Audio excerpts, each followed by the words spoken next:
with the sponsorship of the Digama Group. Welcome to Rumbo Minero. Cesar, how are you? A great pleasure, Jorge. How are you? My name is Jorge Leon Benavides, and together with Cesar Campos, we are going to develop this program. We have as our guest Luis Miguel Castilla, former Minister of Economy and Finance and Executive Director at Videnza Instituto. We are going to talk about the economic recession. And what does mining have to do with it, Cesar? How long has it taken the government, Jorge, to assume that we are in a recession stage? We will also have the presence of John Thomas, the CEO of PPX Mining. It is a company that is exploiting a project in the north of Peru, Igor project. And the truth is that it is very interesting to see the progress of this project. That's right. Let's go now to the main mining news of the week.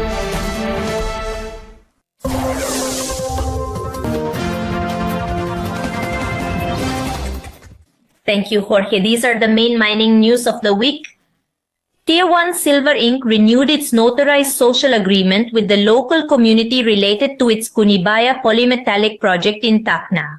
Thus, the Canadian mining company will be able to continue exploration activities in the area until May of this year, with the possibility of extending the agreement for an additional year. However, it relinquished the Huracan project in Cusco.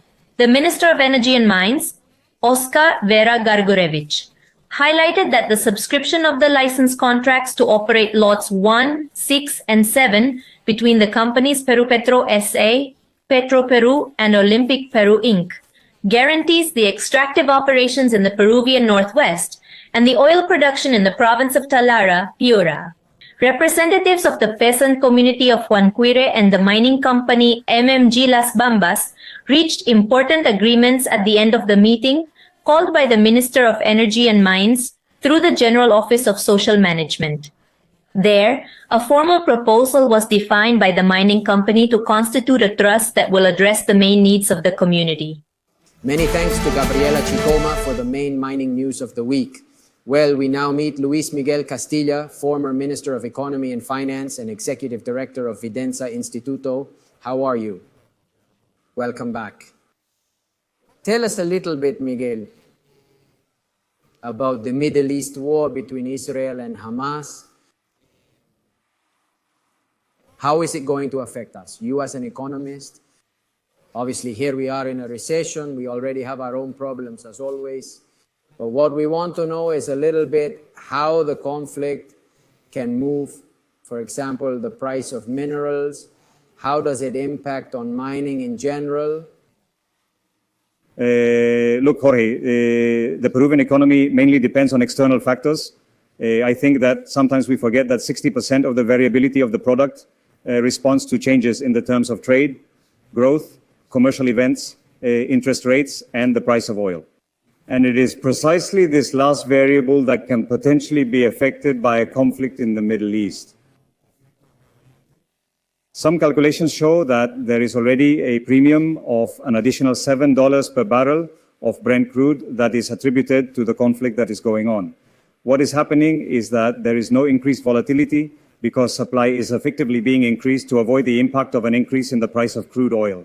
The impact of an increase in the price of crude oil from adding to the risk of recession. And in fact, we have been seeing it lately in the country. The exchange rate has started to depreciate again, almost 10% in the last 2 weeks. And this responds to the strengthening of the dollar, because when there is a lot of nervousness, it tends to turn towards the dollar. And with the announcement of the Federal Reserve to keep interest rates high for a longer period of time, this causes other currencies to weaken, and this is reflected in the bill. So we are facing a highly uncertain world, and this can lead to high interest rates. It causes demand not to grow, and this obviously pulls down some international prices, such as the price of copper, on which we depend so much. Well, effectively, as Jorge Miguel has pointed out, the issue of the officially declared recession in Peru, because I believe that all of you researchers, analysts, former ministers in your case knew that we were already in it since the beginning. We knew that we had already been in recession for some time and that there were no levers to locate, to detect, that would allow us to foresee that by the last quarter of the year, 2023, we could have a sustained recovery. Now, the issue is how we project ourselves on the basis of this official recognition, which I reiterate should have been given at the time. Around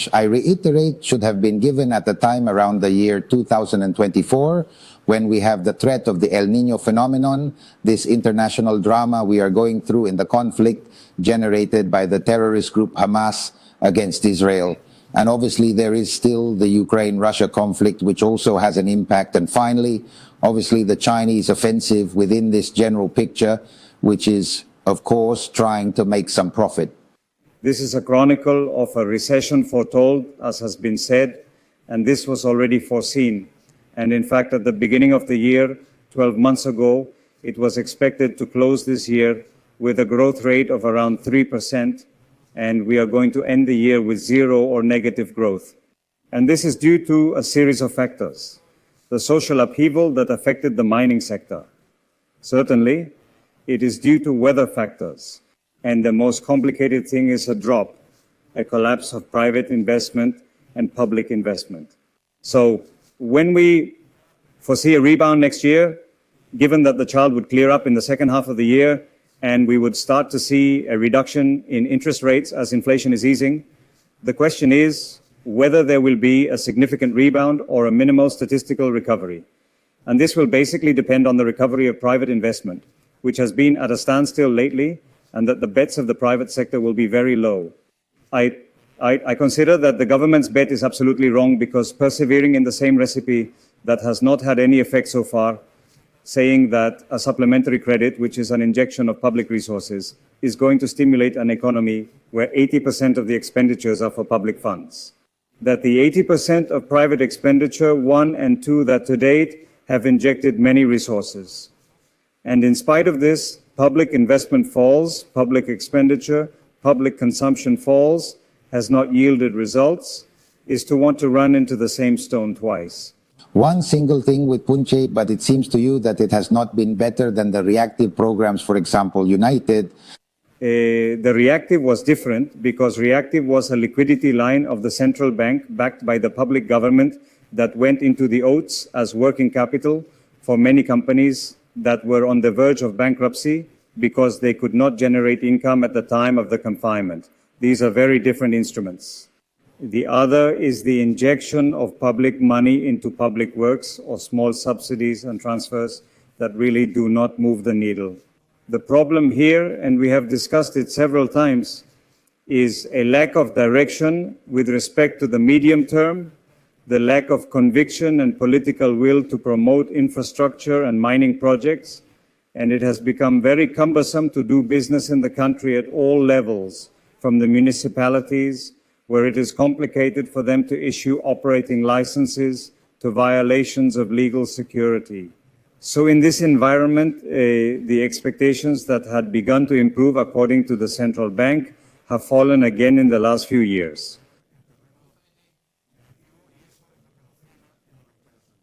You have already made the analysis of what is happening, of the problem. What I wanted to talk to you about is, what are the solutions? You have been a former minister. You are a former minister. You have been a minister. Now you are a former minister. You know how things are handled inside. What would be the urgent measures that this government should take? Because there is talk only of a cabinet change. Sometimes cabinet changes is not the solution, or yes, how do you see it? But what are those urgent measures that should be taken for you? Recovery. I think there are three types of measures, and I don't like to give prescriptions because I know that being on the outside, it is much easier, and I know the pressures that the position of, let's say, MEF implies. But I believe that there are a series of projects that require real political will, projects that are complex, but if the signal is given to take a chance on some mining projects, for example, that would quickly help to implement the single digital window that was announced by the Premier some time ago, and that implies a work of, let us say, consistency of several entities, of consistency of several public entities that have a say in the matter. The second thing is to bet on one or two fundamental reforms that at least propose a long-term agenda to be discussed with the Congress of the Republic. Today, the vision is very short-termist. It is very much about giving handouts, transfers, which certainly does not move the needle. And thirdly, if so much public money has been injected, it is good to ensure that what has to be spent is actually spent, because there was already a substantial budgetary commitment. So now it is time to implement, and especially to take advantage of the fact that there will be a demand for post-child reconstruction, and this may accelerate growth in labor-intensive sectors. I believe that all this means that there must be leadership, diligence, and clarity in the messages that today I see that the government is somewhat confused about what to do in the face of these challenges. Poor execution of public spending can affect the multidimensional poverty criterion very much, can it not? Because in reality, several factors have to be addressed, not only monetary poverty, but also that.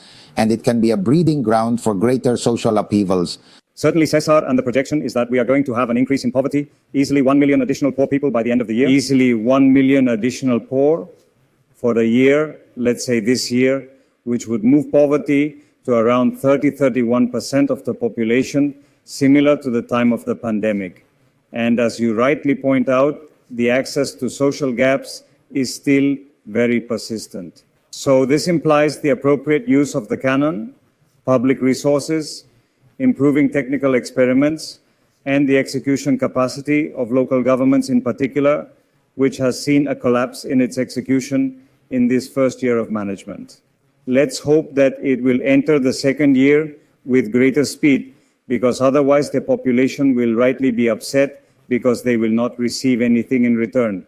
And that is the temptation, to be seduced by siren songs and magical promises that in the end are unrealizable, and there is nothing worse than an expectation that is not fulfilled, or a population that is defrauded by the authority. All right, to finish, in the mining sector, let us say in Latin America, the strongest countries such as Mexico, Peru, Chile, Brazil, how does the war affect them with respect to their mining? In other words, regional mining, how can it affect all of them with respect to mining, to this problem we are currently facing? Everything will depend on whether this increase, this nervousness, this instability in the markets finally translates into lower growth in the world. If this happens, and China has several problems, in fact, the Chinese economy is in a process of slower growth, this could pull down some commodities. We have seen a lot of volatility in the price of copper, and this could threaten that window of opportunity. And this could jeopardize the window of opportunity that we have mentioned, which is brought about by the energy transition and the demand for critical metals, including copper. So on the one hand, we have the economic cycle that can play against us, but on the other hand, in the medium term, this opportunity, this enormous demand that we have in the electrification and decarbonization of the world, and in this, the mining sector is a key partner. This obviously depends on taking advantage of this opportunity. And what we see is that many unresolved conflicts and this inaction and this lack of long-term vision is what may prevent mining production from increasing, and this will pull the rest of the economy. Thank you very much for being with us, always very clear. We hope to have you here another time. Thank you very much, very kind. Well, I wanted to mention that you can access the magazine Rumbo Minero every 45 days, free of charge at www.rumbominero.com. And you can have the entire magazine at your disposal with all the very important national and international information on everything related to the mining sector in America Mining. We would also like to mention that we would like to give way now to Gabriela Chicoma with a topic of Expo Mina, the great fair that is coming next year. Thank you very much. Expo Mina Peru, the largest and most important mining event of the year 2024, with 16 years of trajectory, with the special participation of the United States as the guest mining country. Expo Mina Peru is the only Peruvian event certified by the United States Department of Commerce. Do not be left out and be part of this great mining event. Find out about your booth at Expo Mina Peru. For more information, visit our website, www.expominaperu.com. The Digama Group launches the new international multi-platform Rumbo Minero America Mining, aimed at mining suppliers and mining company executives in Peru and throughout the Americas. announces in Lighter magazine, Rumbo Minero, its best business tool in the mining sector. More information at www.rumbominero.com. As we had announced, we now have the presence in those studios of Mr. John Thomas, the CEO of PPI. It is a Canadian exploration and development company with assets in the northern part of our country.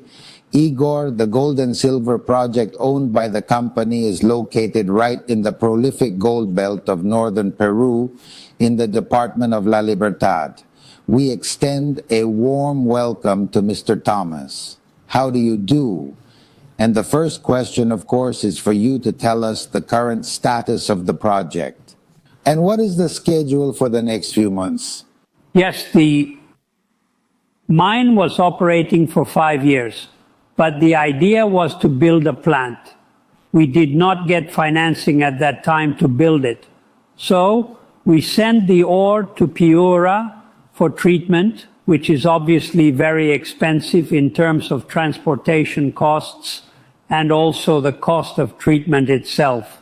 So now our priority is the construction of a plant next to the mine.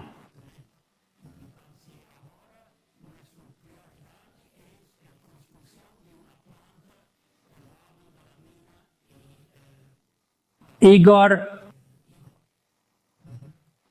Perfect. Mr. Thomas, a few months ago, they also had a community meeting and a workshop to update the environmental impact study, especially for small producers to complete the requirements to modify their existing mill permit with one that is in accordance with the new. How is the current relationship with the communities within your area of influence, and how is the social responsibility work you do?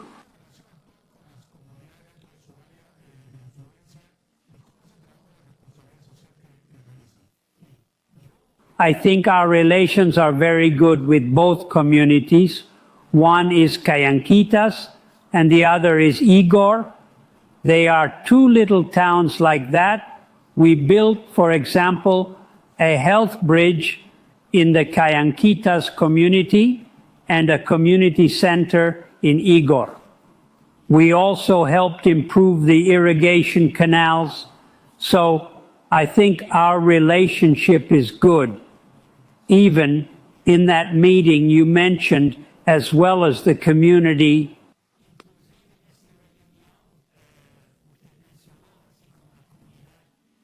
To get the permit, several artisanal miners asked if we accept ore for the treatment of our new plant.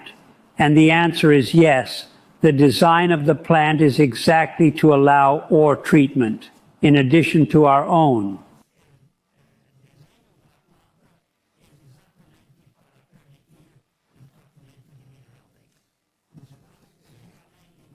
Yes, how could it not? I listened attentively in their first answer to the financial difficulties they have had. I imagine that you have also had challenges, problems from the technical and also bureaucratic point of view. That is to say, in the procedures to obtain permits. Tell us a little bit about that. And I also take the opportunity to ask you if PPI Mining has any other projects outside the northern zone. Okay. Last question. We don't have any other projects outside of here in northern Peru, right? The permit, we had a permit to build a heap liquefaction plant. It is a technology that actually is not very good for our ore.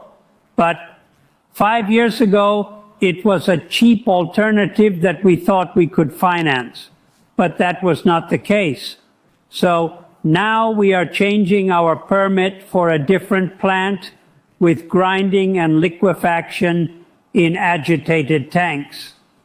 For oxide ore, but we are including a flotation line to treat sulfide ores because we have sulfide ores in our mine, but also artisanal miners. That is what they produce.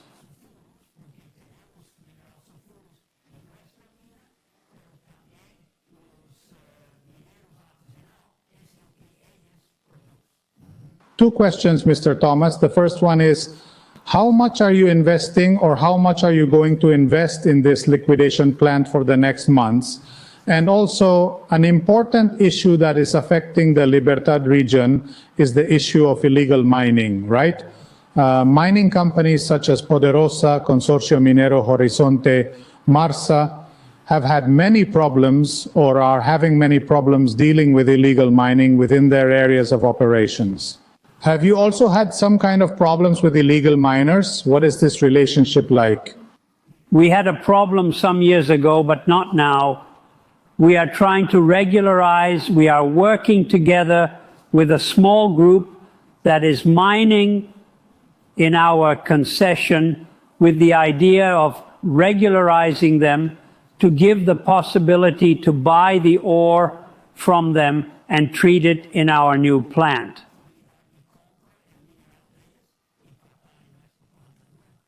Finally, Mr. Thomas, speaking of the international context, we wanted to know if your company is concerned about the conflict that has broken out in the Middle East, since it can influence the price of gold and silver, which is precisely what you want to produce.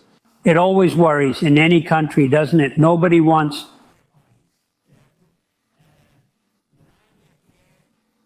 mines.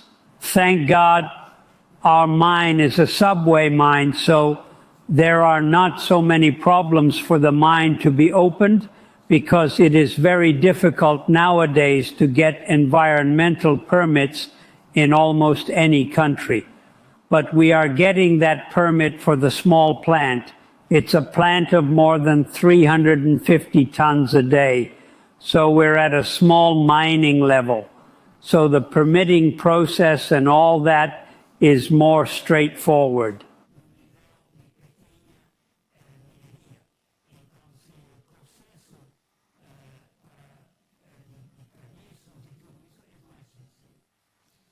Well, John Thomas, CEO of PPX Mining, was here with us. This company is developing a huge project in the very prolific, as we've pointed out, gold belt in the Liberty and northern part of the country. And we thank him for being with us, of course, and looking forward to a next opportunity. Okay, all right, thank you. Thank you. We'll take a break. We continue with the program. Expo Mina Peru, the largest and most important mining event in Peru in the year 2024, with 16 years of experience. Do business with the mining sector of Peru and America. Expo Mina Peru from September 11th to 13th, 2024 at the Yoke and Lima Exhibition Center. Portfolio of mining projects in Peru for more than $53 million and portfolio of mining projects in America for $450 million. Invest with the leaders. Participate in Expo Mina Peru 2024. For more information, check our website www.expominaperu.com.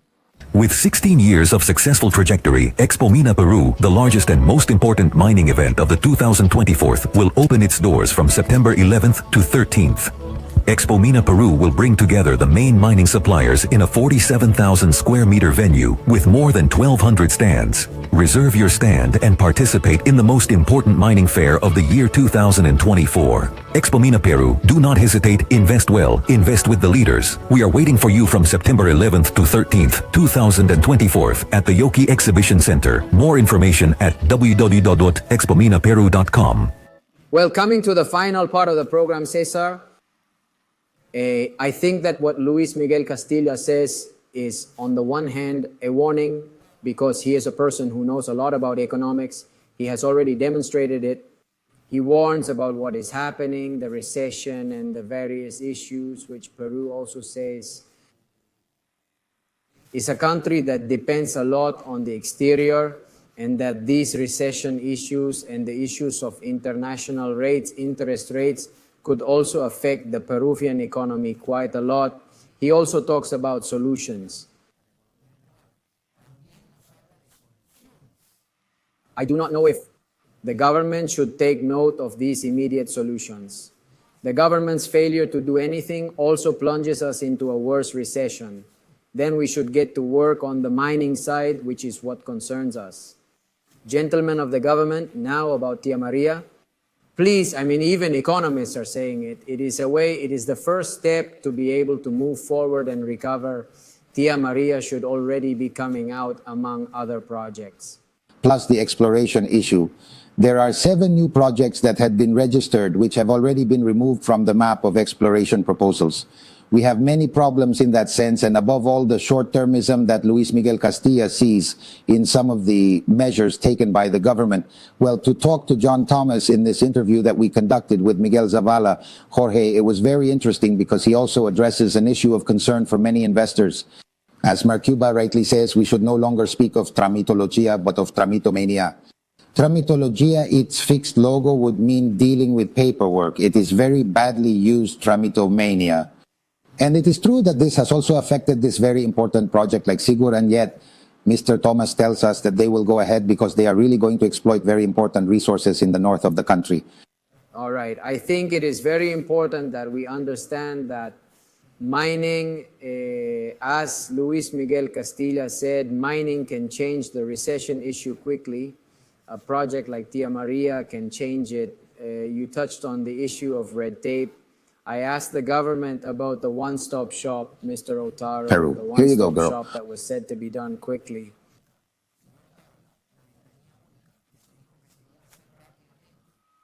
Where is it? Where are the processes? Where is the single window that is going to help investments a lot? In other words, how long are we going to wait? Do we have information that this would take until 2028 to be put into practice? That is useless, excuse me. The one-stop shop must be something immediate. We need investments to come to Peru. So we need immediacy on the part of the government, efficiency. We have to be efficient immediately and listen to the people who know about these issues very well. Thank you very much to Cesar Campos. My name, as I told you, is Jorge Leon Benavides, and we thank you for being with us at Rumbo Minero. Next, stay with us for the Pen Construye program. The Pen Construye program.